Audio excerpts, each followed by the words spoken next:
Welcome to today's reading, Spiritual Hygiene, with our number one New York New York Times bestseller, rather. Iyanla Vanzant is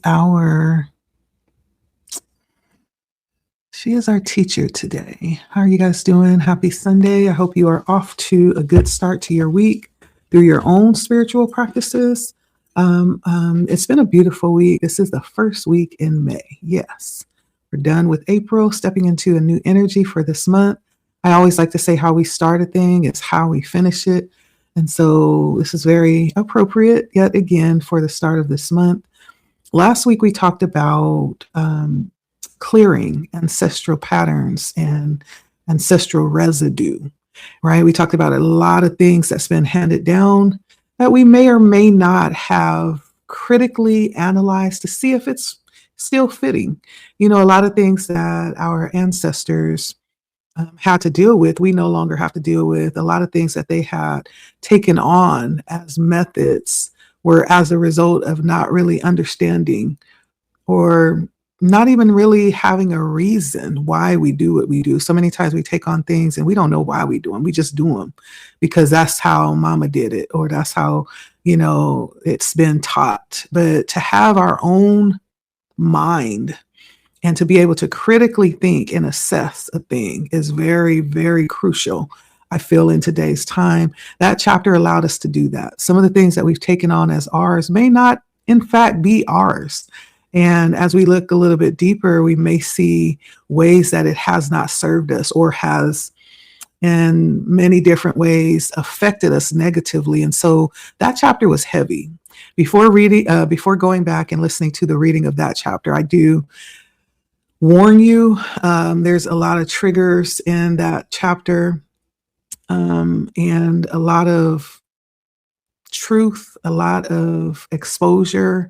And so prepare yourself. If you haven't watched the last reading before going to watch it, I do suggest, just being aware, being self-aware when you're reading that chapter, just to see what comes up. This is not any form of counseling.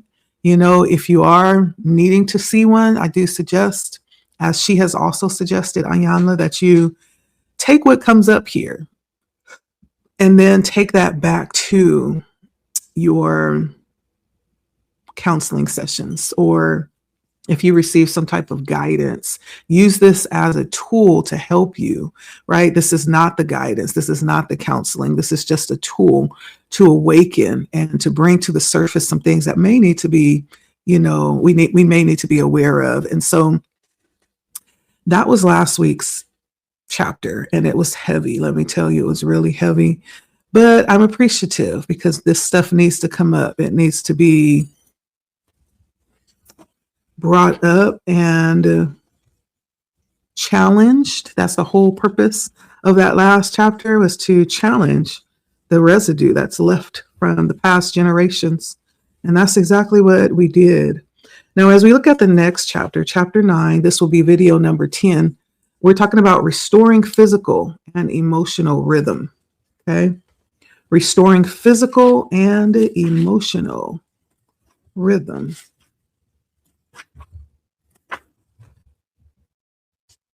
I don't see a particular, opening prayer or meditation. This may be kind of combined, leading directly out of the last chapter. That may be why we don't see a particular prayer or meditation. So as we delve into this chapter, we're going to go and just go back to the previous prayer meditation. I think it does cover this one as well, being that there's not one to guide us into this one. So we're going to just go right back to where we were in the last opening prayer, or the opening meditation, which said, "Precious Lord of the universe, have mercy, Lord. Forgive me, Lord. Restore me, Lord. Your grace is my sufficiency. Have mercy, Lord. Forgive them, Lord. Restore them, Lord. Your grace is their sufficiency. Have mercy, Lord. Forgive us, Lord. Restore us, Lord. Your grace is our sufficiency. I rest in thee. We rest in thee. Amen. Ashe, Ao. And so it is. All right. So to delve right in, I hope you guys are well. Like, share, comment, subscribe. Where's my manners? My name is Leticia, and this channel is Blood Moon Oracle. Again, we're reading a book from Iyanla Vanzant called Spiritual Hygiene. It's all about restoring or being guided to a practical path for clean living, inner authority, and divine freedom. Okay. And chapter 9 is titled Restoring Physical and Emotional Rhythm. Let's begin. In the journey, there comes a sacred pause where noise dissolves because you no longer feed it. What remains is a gentle rhythm, ancient, trustworthy, calling you back to the sound beneath your survival. What remains is a pulse, a quiet pulse, steady and soft, waiting for you to listen. This is the rhythm of your body. This rhythm, this sacred rhythm, is not forced by alarms, deadlines, and calendar alerts. It is not the rhythm dictated by the cultural obsession with productivity or the pressure to stay on at all costs. This is the rhythm underneath all of that. It is the sacred metronome. Y'all know what that is? It's like a little device that helps you stay on beat, or it helps you keep the timing for music. And it just goes back and forth, right? This is the sacred metronome of your being. It breathes when you're not looking. It heals without your permission. It knows the seasons before your mind does. To live by it, you must choose to remember it. This final chapter of level 2 is that remembering. I think I may need a little more light, so let me turn it on. Okay. And then the next section says the language of the body. The language of the body. Your body is the first truth teller.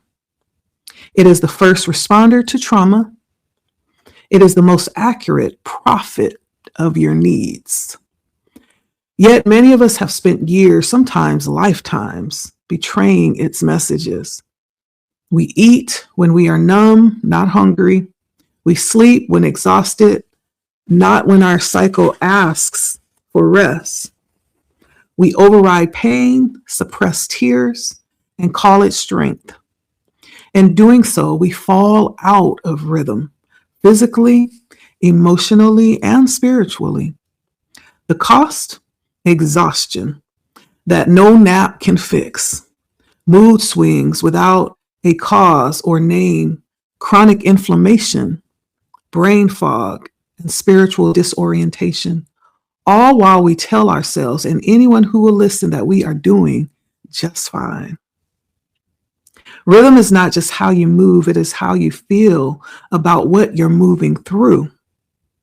When your emotional rhythm is off, your physical rhythm follows. The breath shortens, the heartbeat hardens, the body tightens, and the body becomes a container for spiritual smog. A story of misalignment. Nia, a 47-year-old mother of 3, had been diagnosed with adrenal fatigue and thyroid imbalance. No matter what supplements or diets she tried, her exhaustion never lifted. She was waking up tired, going to bed wired, and living in a near constant state of emotional numbness. During our work together, Iyanla says, I asked her one simple question. When was the last time you followed your body instead of your schedule? She said, I don't understand. I replied. Well, your body knows. Have you checked in with it? She paused. Tears start welling up. I don't know, she whispered. I've been on everyone else's clock for so long, I forgot I had one of my own. I shared with Nia the process of beginning a rhythm restoration practice. She started waking up without an alarm on weekends, letting her body decide when to rise. She paused for 10 minutes mid-morning to breathe, not check off a to-do list, just breathe. She tracked her emotions like a weather pattern, noticing when joy felt like sunlight, when grief moved like rain. She canceled meetings when her womb asked for rest. She danced barefoot when words wouldn't come. 3 months in, she sent me a message. I feel like I'm back in my own skin, not fighting time, but moving with it. Her body hadn't been broken, her lights were on, and she wasn't home.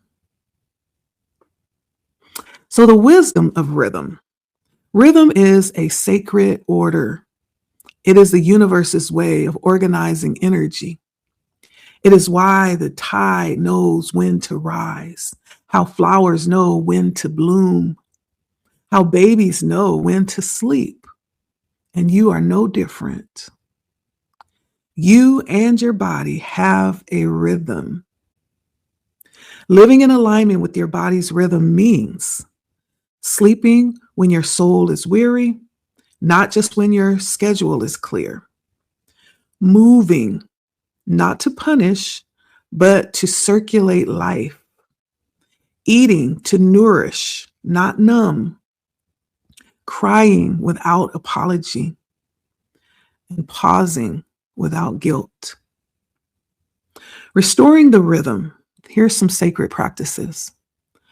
For a morning rhythm ritual, before checking your phone or clock, place your hand on your chest and ask, what does my body need right now? And then move on that answer. There's an emotional weather tracker when you're tracking your emotions. At the end of each day, write one word to describe the emotional rhythm of your day. Was it stormy, still, fast, tender? Learn your emotional pattern like moon cycles. Okay, it's important to know what's happening on the inside of you and to be aware of it. Okay. The third thing is sacred no clock day. Once a month, live without a clock for 24 hours. Eat when you're hungry, rest when you're tired, and move when moved. Let your body lead. Okay. At least once a month, do that. The fourth thing is rhythm of the womb. This is for women. Okay. Track your menstrual cycle. Notice your energy, appetite, your emotions, and desires at each phase. Align creative work with ovulation. Rest with menstruation. This is embodied divinity. Okay. The last thing is somatic dialogue. When you feel a symptom or sensation, ask, what are you trying to tell me? Talk to your body, ask it. Okay. And it'll answer. And when you ask, what are you trying to tell me? Wait, let the body speak in its time. Don't rush the answer. To restore rhythm is not to add more to your life. It is to remove everything that dishonors your unique pace. It is to refuse urgency as a lifestyle. It is to stop dancing to a rhythm that was never yours. The world around you may rush, but your soul is not a track star. We are here to breathe in cadence with the sacred. We are here to rise and rest in alignment with love. We are here to remember that the body is never late, which means your healing is not running behind. Your rhythm, unlike anyone else's, will guide you back to your sacred home, your return. The next section is emotional rhythm, letting feelings flow instead of freeze. Letting feelings flow instead of freeze. The body speaks truth of what the soul has lived. Your emotions are the sacred messengers that tell your story. They speak in the rhythm of that truth. Grief moves slowly, like a river carving its way through a stone. Anger arises hot and fast, often igniting without warning. Joy rises wide and full, spilling light into everything it touches. Each emotion has a tempo, a current, a cycle. When the cycle of your emotions is interrupted, the rhythm of your body is thrown off. You feel it in the way that you breathe. It may be a tightness or churning in your gut. Since they always have a story to tell, your emotions will find a way to let you know it is time for them to speak.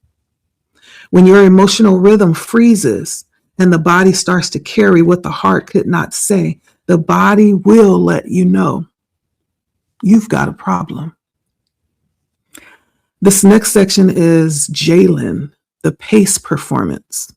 Jalen was a 30-year-old project manager, driven, focused, reliable. He prided himself on always being available. He read and sent emails at 1 a.m. During the day, he was in meetings back to back. He went to the gym at 5 a.m., even when his body was begging for sleep. He ate what he could, when he could, and called it healthy if it wasn't fried or 2 days old. When he felt tension creeping up the back of his neck, he brushed it off. When his digestion slowed and his mood began to dip, he doubled down on supplements and caffeine. He had no consistent spiritual practice, no time for breath work, no space for silence, and stillness made him anxious. When asked how he was doing, his answer was always the same: I'm good, just a little tired. Tired became his baseline. He began waking up exhausted. His memory became increasingly foggy. His patience was thin. He was constantly craving sugar and stimulation. Eventually, his body issued a louder warning: chronic inflammation, rising blood pressure, and a deep, persistent sadness he couldn't explain. Jalen was not sick in the way that the labs could measure. He was rhythmically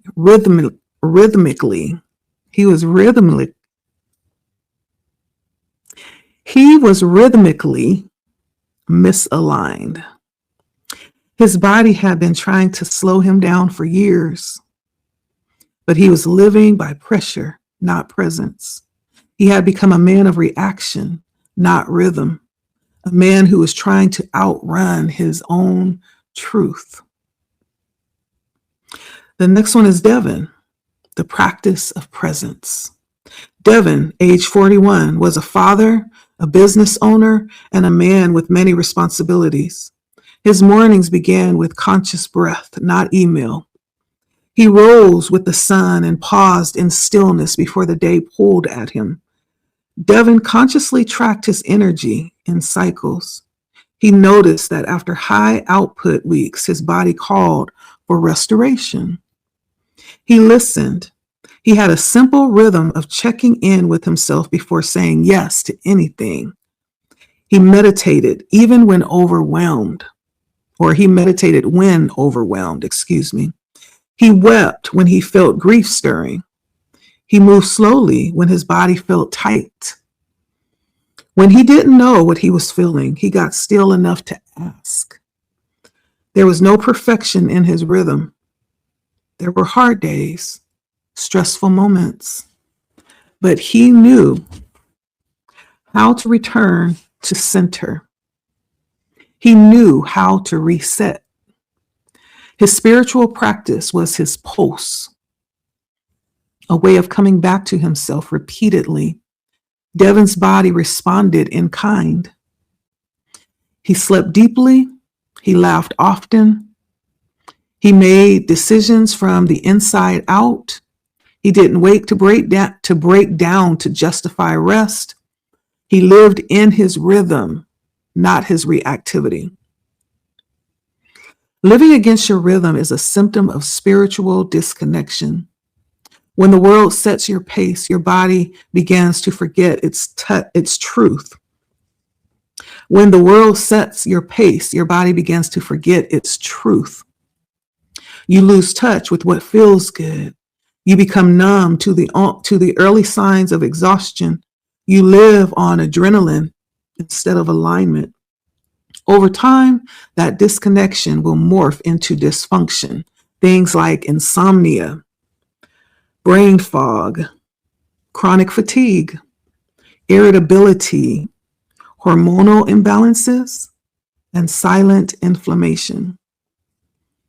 They are sacred signals, whispers from your body asking, will you return to me? Will you honor me? You were not put on earth in a body to race against time.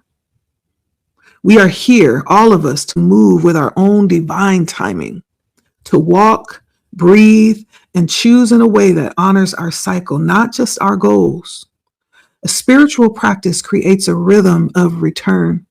It teaches the body that it is safe to rest, safe to feel, safe to slow down without losing value. This is the gift of rhythm. When you live in harmony with your body's truth, you stop needing crisis to justify your care.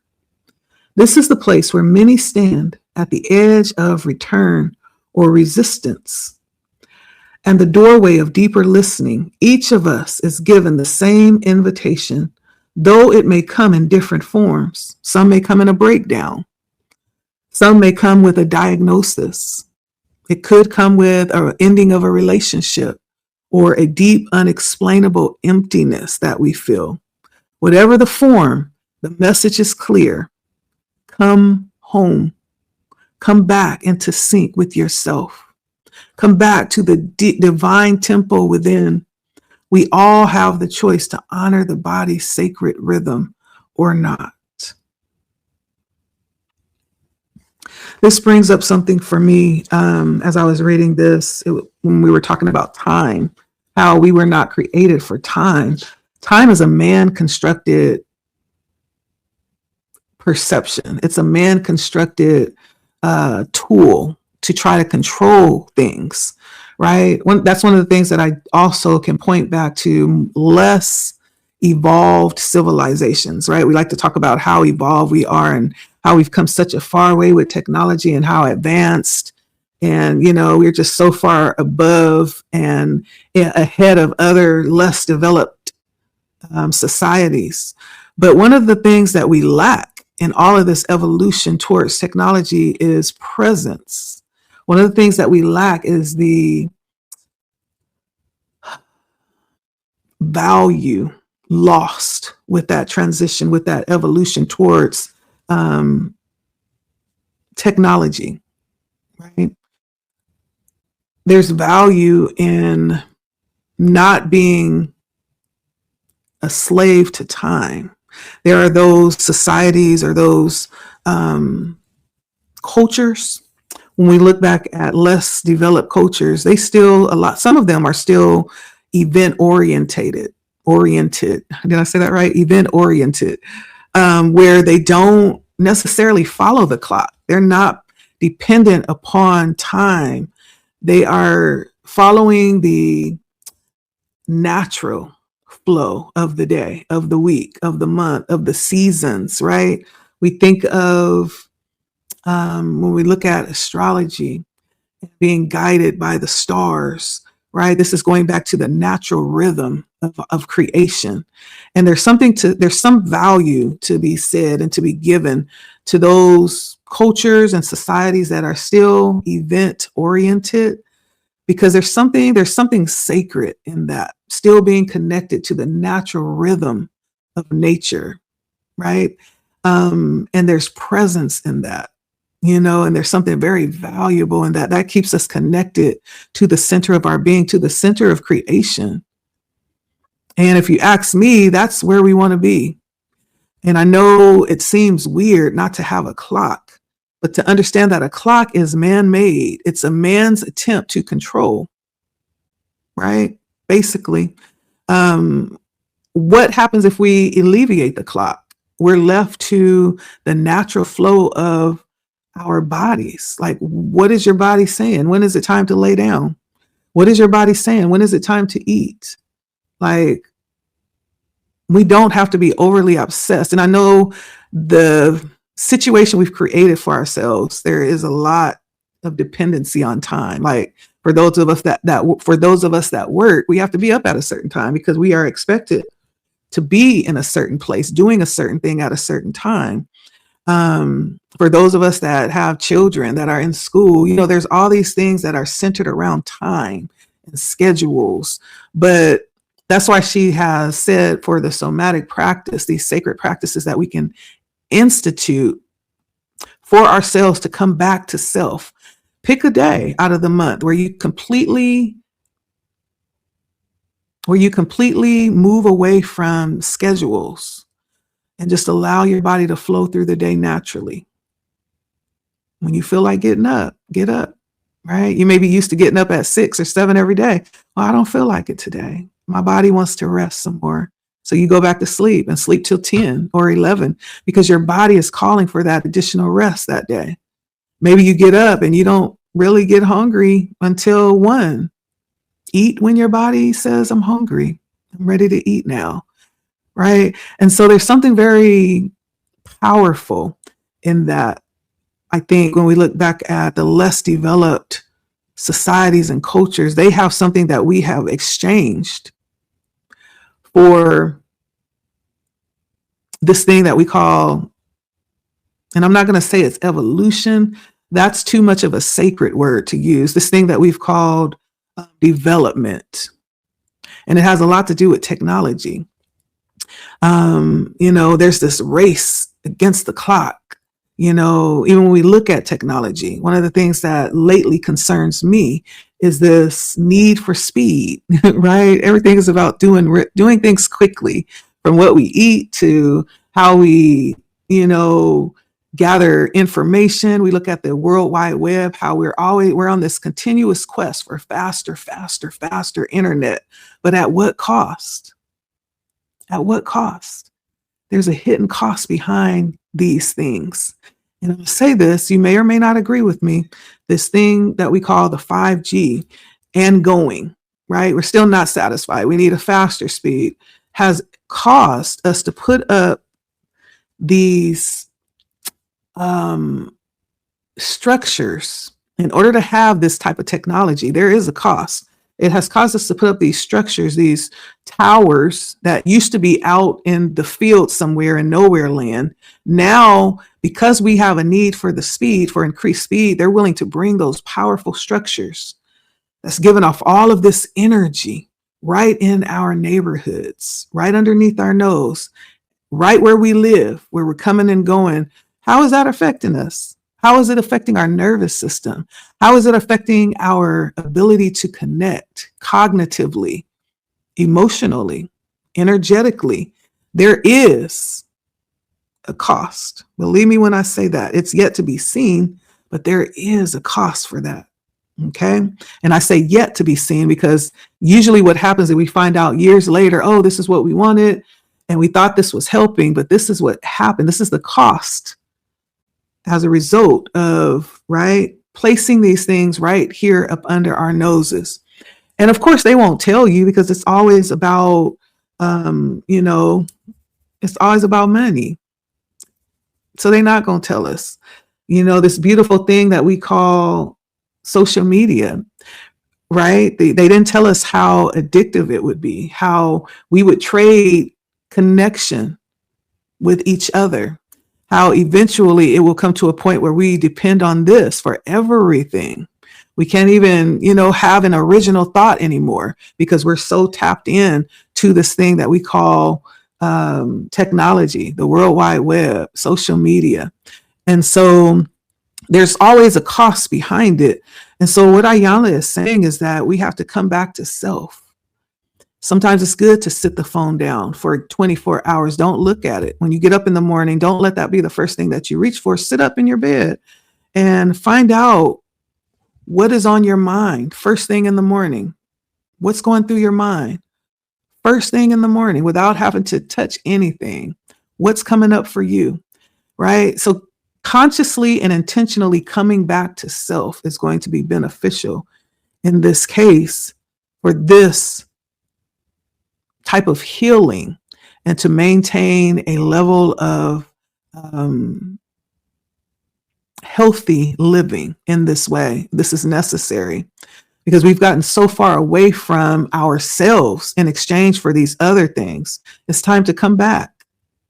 It's time to put the phone down, right? And come back to the table even when we're having meals instead of everybody being on their phone and eating in separate rooms. We used to have the meals at the table and we used to have heavy, sometimes funny discussions, right? We hardly ever see that anymore.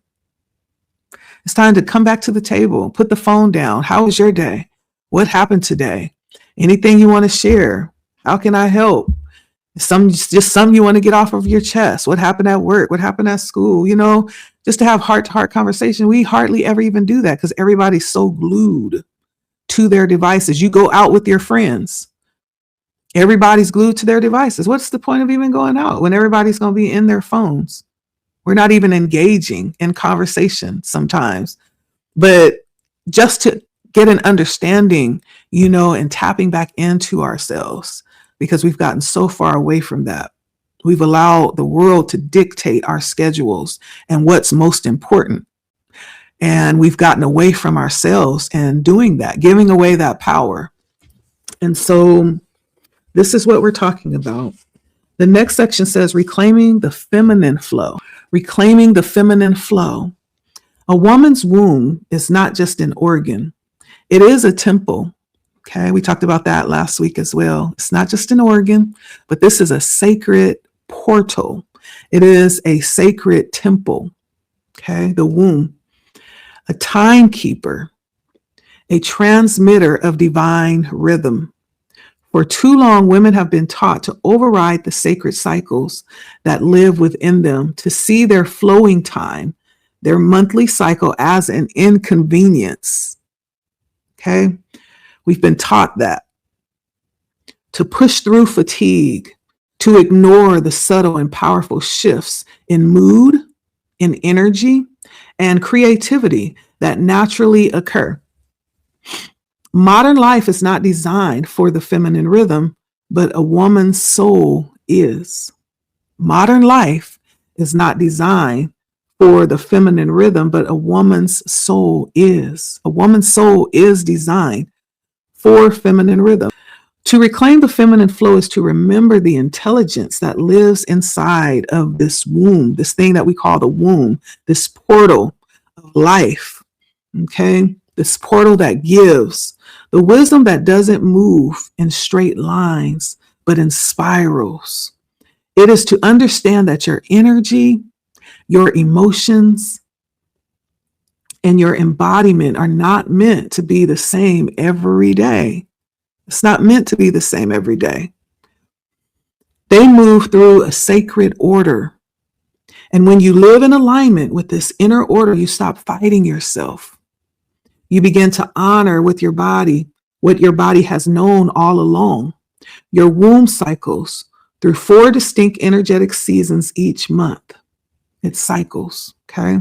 Whether you are actively flowing in perimenopause, you too, or in postmenopause, this energetic blueprint still lives in your field, okay? Your womb cycles through 4 distinct energetic seasons each month. Your womb cycles through 4 distinct energetic seasons each month. It doesn't matter if you are actively flowing in perimenopause or postmenopause. This energetic blueprint still lives in your field. Okay. So the inner winter, this is around the menstrual cycle. This is a time for rest, right? A time for reflection, a time for releasing, allowing things to flow out. The veil is usually thin during this time. You are deeply intuitive. For those of you that doesn't know what that means, when we say the veil is thin, that means you are really intuitive. You see things a lot clearer. You're able to see deeper into things, right? You may know more during this time. You don't even know why. You just have this very deep intuitive knowing. The body asks for stillness and silence during this time. This is considered the inner winter. Now, in the inner spring, and the inner winter is also called menstrual. Okay, in the inner spring, this is follicular.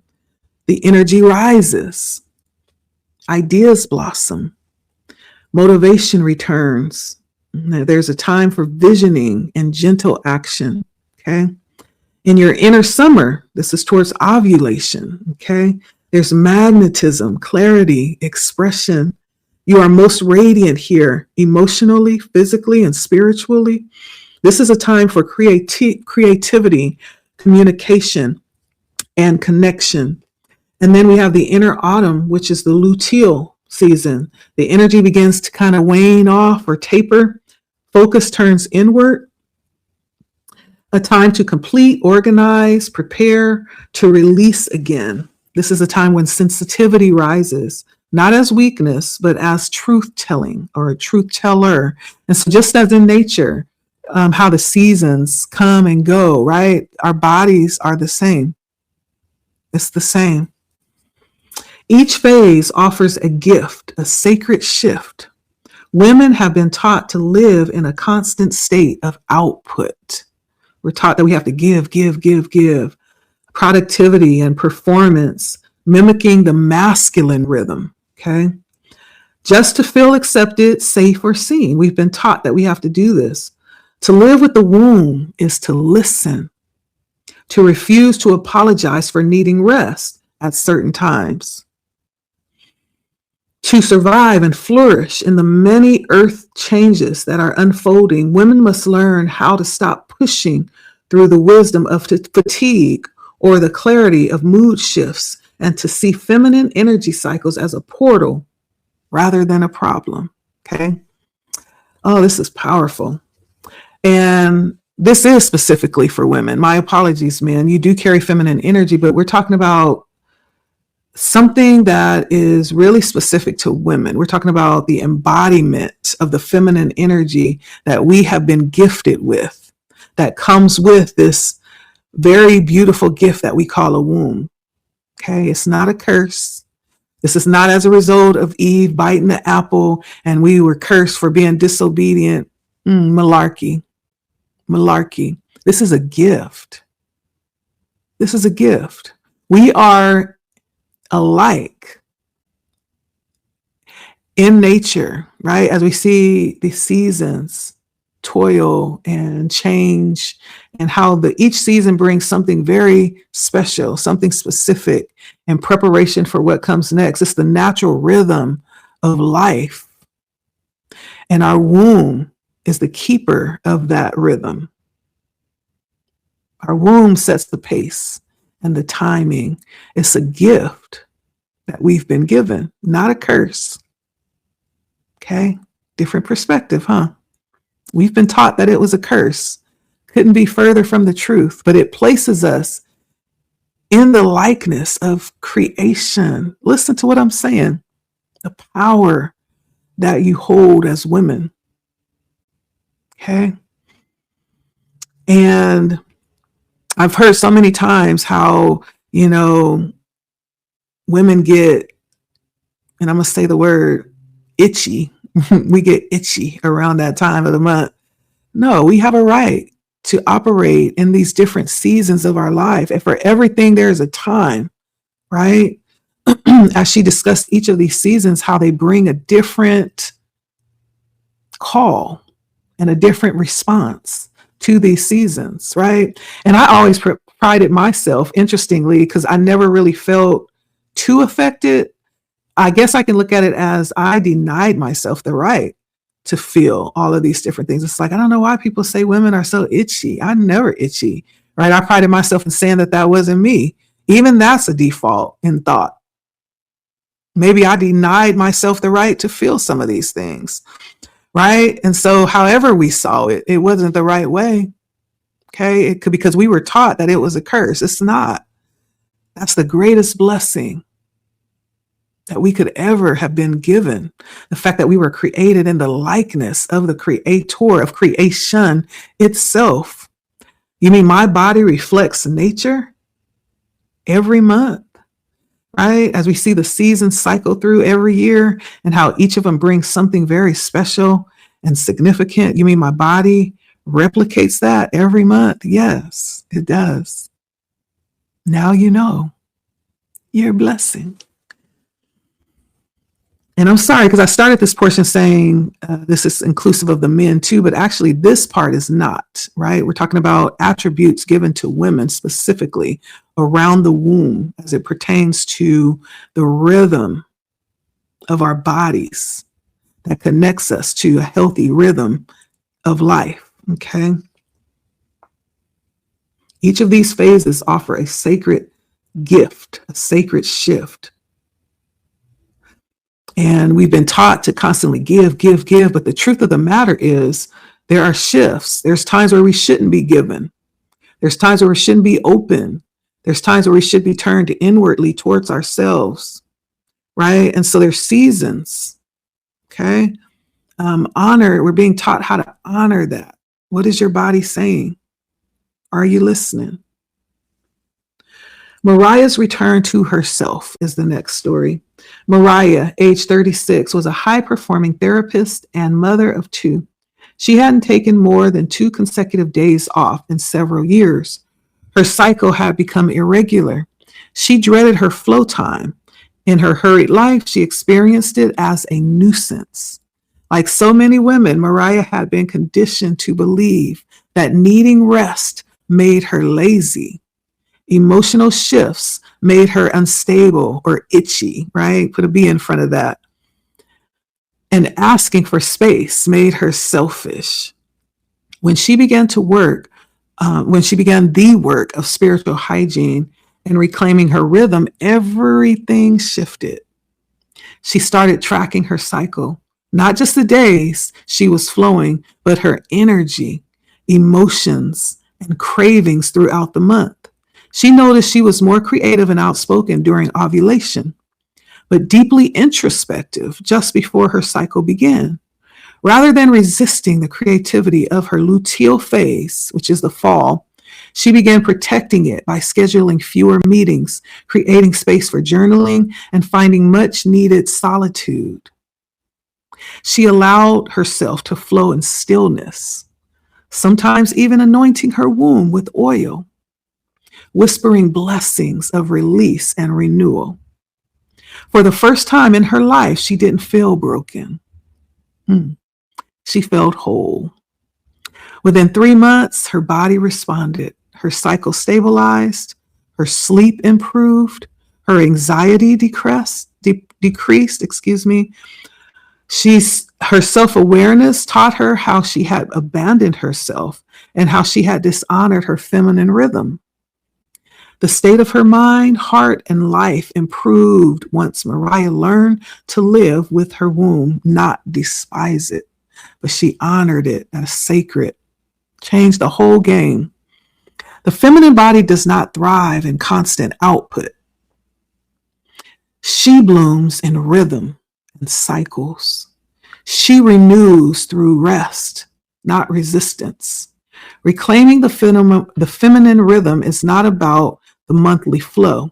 It is about a relationship, a conscious relationship to your inner timing, and an honoring relationship to your emotional tides, relationship to the part of you that is constantly and divinely moving between birth, bloom, death, and rebirth. The shame around rest, slowness, and sensitivity is inherited. It does not belong to you. It is not holy. It is not yours to carry forward. So surrender the belief that you are too much. Remember, you are not inconsistent. You are rhythmic, okay? So some of the things that we can do for our womb rhythm restoration and the spiritual hygiene practice, we can track our cycles energetically, women. Each day, journal your emotional tone, your energy level, and bodily sensations. Begin noticing your inner seasons and when they take place. Another thing you can do is rest on purpose. Okay? During your flow phase, create a ritual of stillness. For example, you can light a candle, you can take a bath, you can say no without guilt or explanation. You can speak the rhythm as well. Speak aloud, I am allowed to be slow. I am allowed to change. I am allowed to follow my flow. Okay. You can offer gratitude to the womb. Place your hand on your womb and say, thank you for holding, for releasing, for guiding, for creating. I live with you now, not against you. So how women without a physical womb align with the teaching? Maybe you've had some situation where you've had to, go and have a part of your body taken out for health reasons, right? This would be for you. The energetic womb still remains, okay? Just because you've had the physical womb taken out, this is much more than the physical body. We're talking about energy, spirit. We're talking about the soul realm, right? So even though you may have had a part of an organ taken out, you still have an energetic womb, okay? You don't cease from being part of creation, okay? So number one, the energetic womb remains. The womb space located between the sacral and the solar plexus chakras remain active even without a uterus. It holds memory, creativity, intuition, and the energetic blueprint of the cycles. This space is still the center for gestation, release, and regeneration. The second thing, rhythmic living is still sacred, okay? There's four phase rhythm, the 4-phase rhythm, menstrual, follicular, ovulatory, and luteal reflects energetic archetypes, right? Rest, initiation, expression, and reflection, okay? And these phases can be mapped onto moon cycles, seasonal energy, or inner emotional patterns rather than physical bleeding, okay? So there's a different way that we need to look at this as well. It's not just all physical. This is a very spiritual thing that's happening here. The third thing is the moon as a mirror. Women without a flow cycle can align with the moon. The new moon, right, is very menstrual. This is all about rest. So this would not be normally when you're menstruating, right? So whenever there's a new moon, this is a time for rest, renewal, and deep listening. And I think we have a new moon right now. So you may feel in your body very restful. I feel that right now. Right now is a time where I need a little bit more rest. I'm feeling it right now. And when I'm done with this, I may give it to myself. Just go back and rest some more. Rest, renewal, and deep listening. The waxing moon is follicular. This is all about clarity, inspiration, and taking gentle action. And then we have the full moon, which is ovulatory. This is all about expression. You might find yourself just being more expressive around this time, very, very magnetic and taking action, very inspired. And then we have the waning moon, which is luteal. It is all about completion, discernment, and release. When I go ahead and go through and finish this video, I'm going to put those up here. So we have 4 phases that represents this rhythm: the new moon, the waxing moon, the full moon, and then the waning moon. Very specific, very important. Remember, we're talking about living not by the clock, but an event-oriented life. Okay, this is one way to connect back with our bodies. This is one way that we can do that, is connecting with the heavens. Okay, that's powerful. The 4th thing is the body still speaks in rhythm. Even without a monthly flowing, the body still cycles through energy fluctuations, emotional patterns, and intuitive waves. Okay, tracking these rhythms can reveal a unique, personal, sacred flow for you specifically to know yourself better. Okay. The 5th thing is the feminine flow is a birthright. Okay. Not a condition, not a curse, not a consequence. It is a birthright. Okay. It's a gift. Do we understand that? Whether you have a womb or not, the feminine flow lives in your field. Okay. It is your right to rest, to rise, to speak, to feel. It is your right to honor your rhythm without apology. All right. And the spiritual hygiene practices for women without a physical womb is inner moon journaling. Each day, reflect, what phase do I feel that I am in today? Is it the new moon phase, the waxing phase, the full moon phase, or the waning phase? What does my body need? What emotion is most present? And what is rising to be created or released? These are some questions that we can ask ourselves and journal about it. And then we have the womb touch ritual. Place your hand below your navel and whisper to your body. Speak to your body. Connect with your body. Though I do not flow monthly, I still hold life. Though I no longer carry the womb, I still carry her wisdom. Yes. I am rhythmic. I am whole. I honor the spiral that lives within me. I release the shame of needing rest. I remember the rhythm of my womb, and I reclaim the sacred flow of my life. Reclaiming rhythm is a return to sacred listening. Okay. We're almost done with this chapter. The journey of rhythm reclamation is a call to listen and hear more, not to do more. To shift from 3D physical world of doing to the 5D experience of being, it is important to remember that stillness and rest are your birthrights. Spiritual hygiene practices teach that you must honor what has been speaking through your breath, your fatigue, your longings, and your aches. Neither your mind nor your body was designed to be governed by urgency or hardened by suppression. You were not created to live in a state of performance, constant output, or apology for needing a pause. You were not born to race towards the end.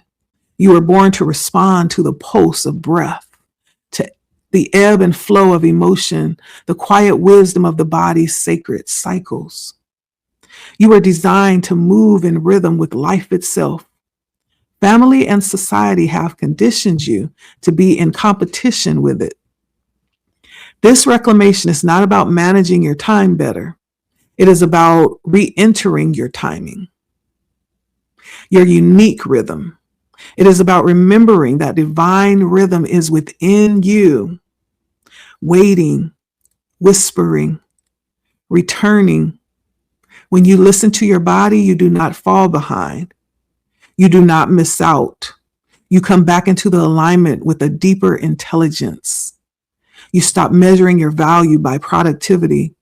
You stop silencing your soul for the sake of survival. You begin to walk out the rhythm. You begin to walk out of the rhythm of stress and walk with the rhythm of spirit. Throughout this chapter, we have explained the many ways the sacred rhythm of the body and emotions become disrupted and how it can be restored. You're invited to see that, okay? The body keeps time, not by clocks, but by connection through sensations, breath, and emotional flow.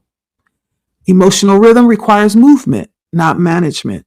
Emotions are not fixed points, but energetic waves with a beginning, a middle, and an end. Living out of rhythm leads to spiritual and physical depletion. One who ignores the body's truth will eventually be brought to their knees by it. Ooh, that's heavy. Women carry sacred rhythm in their wombs, whether physical or energetic.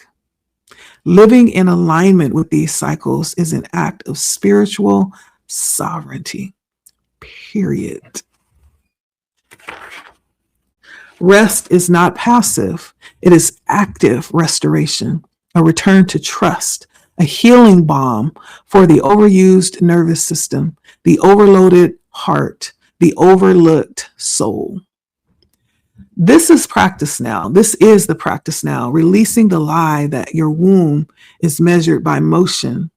When you pause, you do not lose ground or waste time. You return to it firm, rooted, and whole.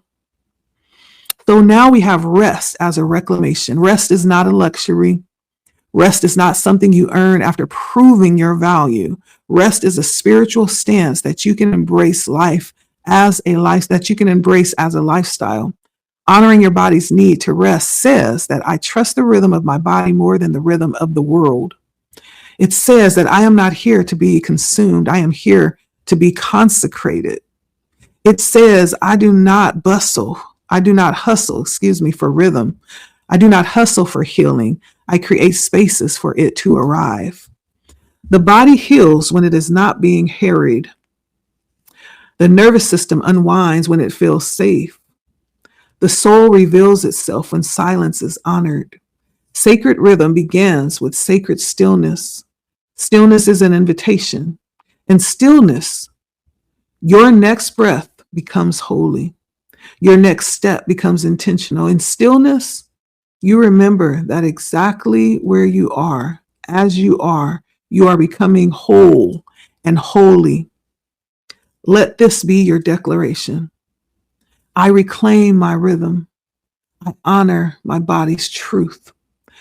I restore what I once ignored, and I no longer rush my healing.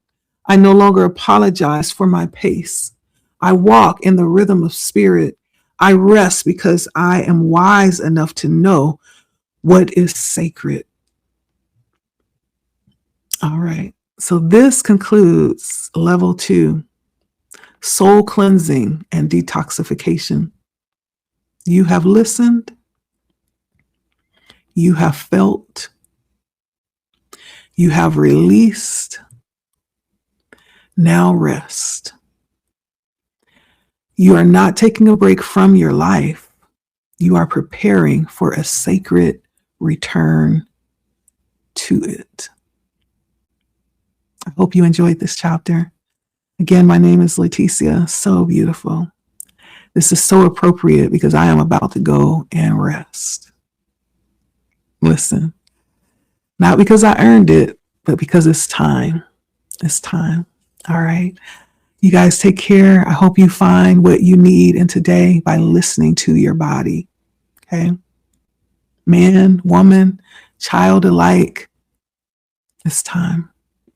Like, share, comment, subscribe if you feel led. I'll see you guys next time. The station is Blood Moon Oracle, and we are reading from the book Spiritual Hygiene, which has been such a blessing. We'll see you next time. I love bugs. Bye.